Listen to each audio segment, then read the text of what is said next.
Hello my divine peoples, welcome back to the channel. तर मी आनंदीचं दर्शन घेतल्यानंतर आता जात आहे जे की पुणे जिल्ह्यामध्ये लोणावळा परिसरातील वेहेरगाव कार्ला नावाने प्रसिद्ध असणारा गड आहे। या गडावर एकविरा आई आदिशक्ती म्हणून प्रसिद्ध आहे आणि जे पुणे जिल्ह्यातील सर्वात प्रसिद्ध असं देवीचं जागृत देवस्थान मानलं जातं। तर चला आपण जाऊया मग।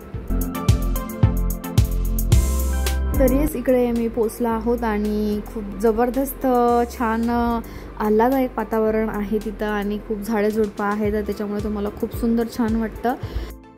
तरच तुम्ही पार्किंग करून तुम्ही देवीच्या मंदिराकडे वाटचाल करू शकतात। आणि येस, तुम्हाला जाताना मस्त आजूबाजूला छान छान दुकानं मिळतील आणि खूप छान छान वस्तूही देखील मिळतील, पूजेचे साहित्य, everything you will get there. तर महाराष्ट्रातील अतिशय प्रसिद्ध देवस्थानांमध्ये कार्ला येथील एकविरा देवस्थान सामील आहे। तर इसवी सनाच्या पहिल्या शतकामध्ये शिल्पकला आणि लेणी कलेचे अतिशय सर्वोत्तम उदाहरण म्हणजे लोणावळ्याजवळील वेहेरगाव येथील कार्ला लेणी। तर मावळ तालुक्याच्या वैभवात भर टाकणारी कार्ला लेणी व श्री एकविरा मातेचे मंदिर आहे। एकविरा देवीचे दर्शन घेण्यासाठी आपल्याला बऱ्याच पायऱ्या वर चढून जावे लागते आणि त्यानंतर आई एकविरा देवीचे सुंदर दर्शन आपल्याला घडून येते। चैत्र नवरात्रीच्या निमित्ताने हा योग आलेला आम्हाला की यस, माता राणीचं दर्शन घ्यायचं आणि फायनली वी व्हेरी ब्लेस्ड की एकविरा आईचं दर्शन घेतलं आणि खूप भाविक भक्त लोकांनी इथं व्हिजिट केलेली होती आणि भरपूर जण इथं ओटी भरत होते।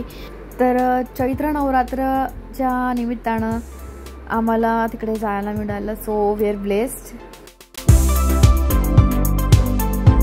भरपूर पायऱ्या चढल्यानंतर फायनली आम्ही मंदिराच्या परिसरामध्ये पोहोचलो आणि इकडे यस, कार्ला बौद्धकालीन जी प्राचीन लेणी आहे ती इथंच आहे आणि एकविरा देवीची मूर्ती ही स्वयंभू पाषाणाची आहे। 1866 मध्ये ना या मंदिराचा जीर्णोद्धार करण्यात आल्याची माहिती आहे। तर या परिसरातील देवीला वेहेरगावची यमाई अंबा माता आणि परशुराम माता रेणुका देखील असं म्हटलं जातं। तर यस, यू कॅन सी किती लोकांनी इकडे व्हिजिट केलेलं आहे, खूप छान आहे। तर यस, तुम्ही जाऊ शकतात आणि माता राणीचं दर्शन घेऊ शकतात, तसेच आपल्या लेणी पण बघू शकतात। अनेक समाजांची श्री एकविरा देवी ही कुलस्वामिनी आहे आणि नवसाला पावणारी देवी म्हणून एकविरा आईला ओळखले जाते। तर चैत्र आणि अश्विन या 2 महिन्यात येणाऱ्या नवरात्र उत्सवात देवीची इथे यात्रा भरते आणि या काळात इथे मोठी यात्रा असल्याने लोक देवीचे दर्शन घेण्यासोबतच नवस फेडण्यासाठी इथं येत असतात।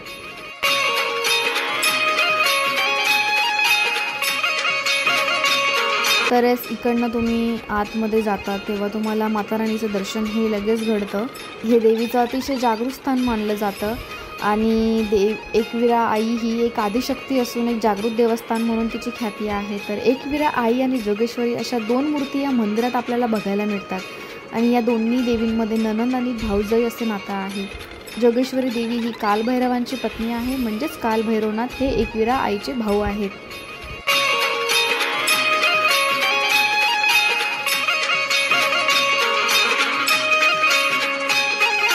अशा प्रकारे आम्ही माता राणीचं दर्शन घेतलं आणि येस, ऑफकोर्स सगळ्यांसाठी ब्लेसिंग्सही घेतला आहे। So all my divine souls, you are already blessed by divine universe and yes Mata Rani. परिसर खूपच छान आहे, ऑफकोर्स निसर्गाच्या खुशीमध्ये हे सगळं वसलेलं आहे। तर तुम्ही जेव्हा पूर्ण व्ह्यू बघतात खूप छान सुंदर, खूप भारी वाटतं ॲक्च्युली इकडे गेल्यावरती। आणि यू नो, एकविरा देवीची आख्यायिका मी तुम्हाला इकडे सांगते की धर्मराज, युधिष्ठिर, भीम, अर्जुन, नकुल, सहदेव हे 5ही पांडव वनवासाला जेव्हा निघाले होते ना, तर वनात भटकत असताना ते कार्ला परिसरात पोहोचले होते। त्यांच्यासमोर प्रत्यक्ष देवी प्रकट झाली। या ठिकाणी माझे मंदिर बांधा असा दृष्टांत देवीने पांडवांना दिला होता, मात्र सोबत एक अटही घातली की एका रात्रीतच माझं मंदिर बांधलं गेलं पाहिजे। तर देवीने घातलेल्या या अटीचा स्वीकार करत पांडवांनी एका रात्रीत हे मंदिर बांधलं आहे। देवी प्रसन्न झाली। वनवासानंतर पांडवांना 1 वर्ष अज्ञातवासात राहायचे होते। या काळात पांडवांना कोणीही ओळखू शकणार नाही असा वरही देवीने पांडवांना दिला होता। तर अशी एक ही आख्यायिका आहे।